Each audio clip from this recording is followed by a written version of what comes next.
Trevor the traction engine was enjoying his work in the vicarage orchard. Birds were singing and apples were ripening on the trees. It was a lovely day. "Hello, Trevor," said James. "You look as bright and cheerful as my red paint." "Oh, I am," replied Trevor. "What's that noise?"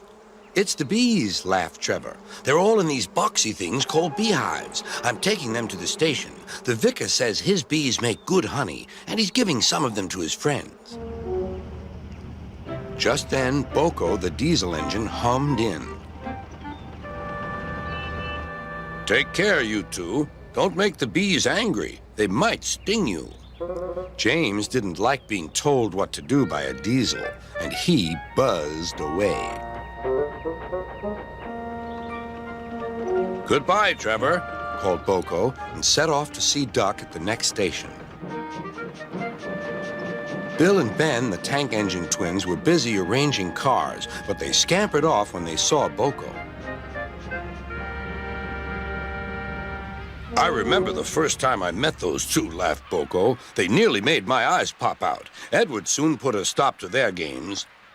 "Edward is the only one who can keep Bill and Ben in order," chuckled Duck. "I sometimes call them the bees." "A good name," replied Boko. "They're terrors when they start buzzing around." James bustled in.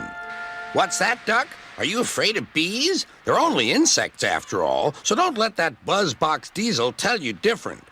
"His name is Boko, and he didn't. I wouldn't care if hundreds were swarming around. I'd just blow smoke and make them buzz off." "Buzz, buzz, buzz," retorted Duck. The next morning, James arrived at the station to collect his coaches. The passengers were excited and keen to get on board. The platform was crowded, and the porter was in a hurry.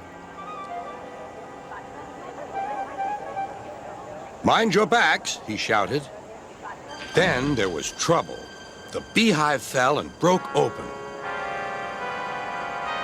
The station cleared like magic. James heard a familiar buzzing. The bees were too cold to be cross, so they buzzed around the fireman, hoping he'd mend their hive. But he didn't understand, nor did his driver, so the bees turned to James. His boiler was nice and warm. Buzz off," hissed James. One bee burnt his foot. "Ooh, ah, ah, ooh." The bee thought James had burnt him on purpose.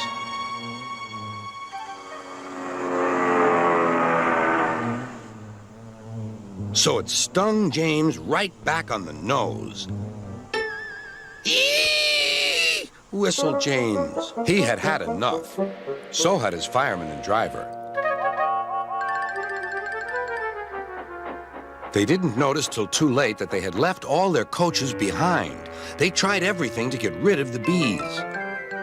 First, they spun on the turntable, but to no avail. They tried washing them off, but the bees clung harder to James's warm boiler. Then they tried smoking them off by going through a long tunnel, but still the bees wouldn't go away. "It's no good, James," said his driver. "We'll just have to go back to the orchard and fetch another hive." James's reply was drowned by the sound of buzzing. The vicar was waiting anxiously for James. When he arrived, the bees swarmed straight into their new home.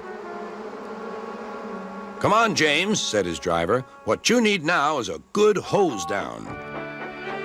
Later that evening, James was resting in the shed when the vicar came to see him. "Thank you for saving my bees," he said. "It's a pity it's not Christmas. Then we could call you James the Red-Nosed Engine." Everyone laughed, even James. But instead, they decided to call James the Bee's Knees, which means they thought he was more useful than ever.